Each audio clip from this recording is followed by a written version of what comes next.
Hey, what is up, spiritual hooligan? Why are people such a pain in the butt? I mean, do you have people in your life that aggravate you and they rob you of your quiet mind? I've spent the better part of 25 years now helping high conscious people like you figure out, how do we get along with people? How do you get people to cooperate? How do you get the best out of people? Because in the end, unless you're going to go live in a cave, people are going to be a part of your process. And if you're committed to quiet mind, epic life, then today's topic is going to really help you. My name is Matthew Ferry, and I'm bringing you your daily enlightenment. It's your moment to pause, to slow down, to get connected to enlightened perspectives. I want to help you to quiet your mind and restore your peace. So let's take a moment right now and get connected to that peace. Take a deep breath in through your nose. Hold your breath. And as you're holding your breath, close your eyes if that is appropriate. And if not, then keep them open. That's okay too. But just keep taking long, slow, deep breaths with me, holding them as long as you can. And let's sort of release all of the stresses of survival consciousness. And the way that we do that is we begin by setting an intention. We set an intention for enlightened consciousness to flow through. So repeat after me, will you? Please set the intention for enlightened consciousness to flow through, to experience the purity of my own consciousness, to know that all is well, to embrace life, people, and circumstances exactly as they are. Please set the intention to release my need for things to be different, to practice total and complete acceptance of all people, in all situations, at all times, including myself. Now take a deep breath in. Hold your breath. Connect with the idea that all is well. Send a message to every cell in your body. All is well. Enlightenment is the recognition that the source of life for you is the source of life for everyone and everything.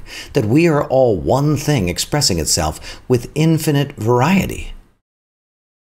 It is the perspective that all is well because all is one. All is one thing. Everything you're experiencing is the emergence of a self-organizing energy and information into everything that you're experiencing. In essence, there's no one out there. Now, there's stuff out there, don't get me wrong, and science is doing a bang-up job figuring out what's out there and identifying it and labeling it and having a good time doing it. But for you and I, we just have to be honest. You're not experiencing what's out there in the world, you're experiencing what's in here in you. And I will say, there are no jerks in the world until you show up.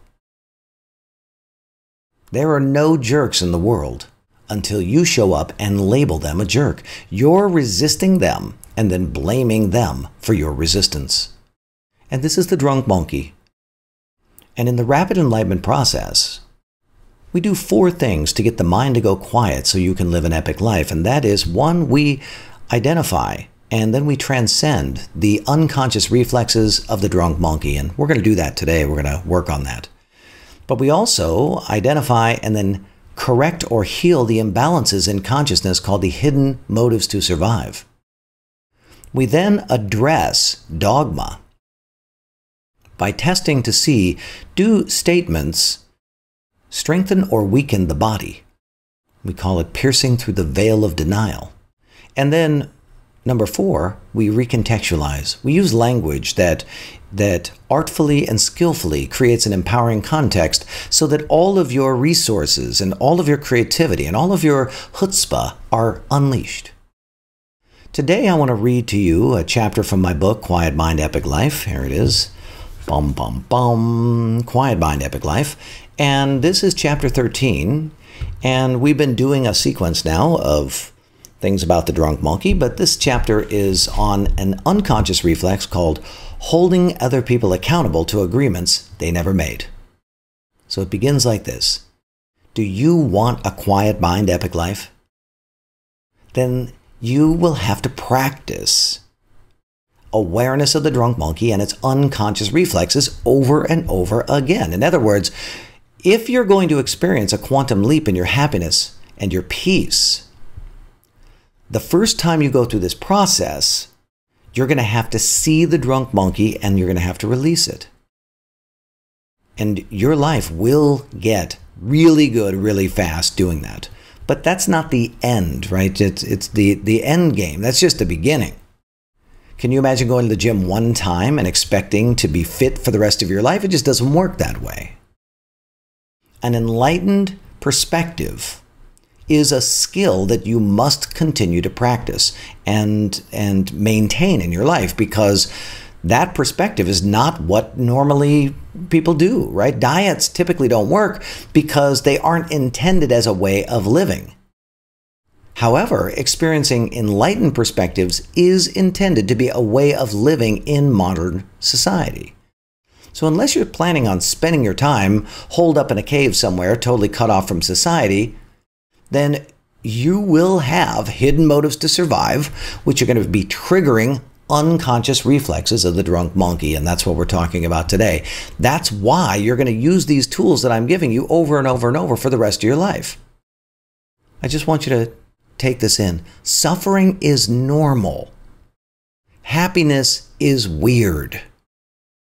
You're going to be the odd one out when you take on these practices. And that's why Kristen and I are so dedicated to creating community, so that all of us like-minded people, can all hang out with each other and we can practice living with enlightened perspectives. If you're not a part of our Spiritual Hooligan Facebook group, be sure and make a request to get in that group with us. So then I say in the book, are you ready for the next stop on your drunk monkey tour? Let me introduce you to the unconscious reflex holding people accountable to agreements they never made. Agreements that the drunk monkey thinks are real and true. See, the drunk monkey believes that all the other people in the world should behave the way that you behave. The drunk monkey cannot recognize that it was programmed to behave the way that it does. The drunk monkey does not consider that it believes what it does because of your family, your community, and your culture. The drunk monkey thinks that what it thinks is what everyone else should think. It's a little bit of a tongue twister, isn't it? The drunk monkey, it thinks what it thinks is what everyone else should think. It is a tongue twister. So the drunk monkey is naive. Yet you listen to it like it is an all-knowing sage, and that is a huge mistake. Here's a perfect example. When your friend tells you how she dealt with a work situation, the drunk monkey will instantaneously jump in there and go, oh yeah, what about this? It starts making her wrong. Without even skipping a beat, it says, if you would have done X, Y, and Z, why didn't you do that? Now, your friend looks at you and wonders why you've gone into this enemy status when a moment ago you were in ally status. Why are you making her wrong? A client calls your vendor and asks about a product that you sell. Suddenly you go ballistic. How dare she do that to me? She went around my back. She has no right. But let's tear that apart. In the client's mind, calling the vendor was the proper thing to do. Unless you specifically said, under no circumstances are you to call my vendors, right? So then they're breaking an agreement. But in very few cases is that true. In almost all cases, you just expected the client to behave in the way that you would behave. So instead of seeing things from their point of view, you think, how could they do that to me? Boo-hoo, I'm a victim. Boo-hoo, feel sorry for me. Boo-hoo, I have no power. Boo-hoo, I've been violated. Boo-hoo, that's the drunk monkey. Now, what does all of that drunk monkey posturing really mean? It means that you learned early on in life to use the hidden motive to survive, victim, to get people's sympathy and their attention. And here you are, an adult, still using the same thing that you learned as a child. Blah! To be honest, your client didn't violate you. You violated yourself with your unexamined reaction. Your reaction did the damage to you, not them. You were holding that client accountable to an agreement they didn't make. Your expectations were broken. Now, anytime your expectations are broken, You have to ask yourself, did they specifically agree to this expectation, or am I holding them accountable to an agreement they never made? Think about that for a second. Let me take a little drink here. Did they specifically agree to this expectation, or am I holding them accountable to an agreement they never made? Now, if they agreed, then you have a leg to stand on. But if they didn't, what's going on here? With awareness, you're going to be shocked at how often you're angry at people for not doing something they never agreed to. The drunk monkey literally things like, Matthew, don't be stupid. It's obvious to everyone that you do A, B, and C when you encounter X, Y, and Z. The drunk monkey is arrogant, which means the drunk monkey is ignorant. And what is obvious to you may be a complete mystery to someone else. What makes perfect sense to you may be completely insane to another person. You are not the ruler of the universe. But if you pay attention to the drunk monkey, you will discover that the drunk monkey thinks you are the ruler of the universe. If you don't catch the drunk monkey using this unconscious reflex, then you are destined to live a life of broken expectations, blow-ups, and feeling like a victim. You'll feel like people are a pain in your butt. But you know what? People are not a pain in your butt. You are a pain in your own butt. When people don't behave the way you do, the drunk monkey makes them suspects, right? The drunk monkey is not able to put them in the nice and tidy safe box, because when people behave outside of your expectations, the drunk monkey puts them in the quote-unquote potential threat box. It goes on high alert. It goes into fight or flight. Now, you'll be able to maintain your enlightened consciousness if you learn how to stay in an enlightened consciousness, an enlightened perspective. But you will not be able to maintain your enlightened consciousness if you are activated into fight or flight. And I hate to tell you this, but the world activates us into fight or flight unless we learn to recontextualize what's happening. Your consciousness over and over and over will be focused on lower level concerns like staying safe, being right, maintaining control, getting your way, proving that you're right, seeking revenge, making sure people know how important you are. This stuff guarantees suffering. Let me repeat it again. Take this in. Low level concerns, staying safe, being right, maintaining control, getting your way, proving that you're right, seeking revenge, making sure people know how important to you. That stuff guarantees suffering. Now, not suffering like prolonged anguish, okay, but suffering like, these moments of not feeling right or dissatisfied, never being totally satisfied, never feeling like you're in the right place at the right time, feeling like you don't have control, or like you have to change things in order to be happy. And for a fairly high conscious person, that's what suffering looks like. And because you are high conscious, you're used to getting your way. Let's be honest. When people don't do what you want them to do, and they break your expectations, you're used to manipulating people to get compliance. You have a lot of power. But this robs you of your joy. To exert force robs you of your joy. And look, people, they'll come around to your side, right? So to exert force and will people to your point of view means that you're pushing against something. And this tendency to harbor silent expectations will always create a counterforce pushing back at you. And that makes your life harder than you want it to be, and it robs you of your peace and your inner joy. Now, from an enlightened perspective, the goal is to experience a life of easy, effortless flowing, and enjoyable. So here are 6 exercises that neutralize holding people accountable to agreements that they never made. 1, nobody signed up for your way of living. Everyone was raised by different people. So your way is not more right or wrong than anyone else's way.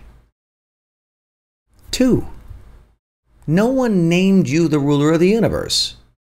No one appointed you the code of conduct police.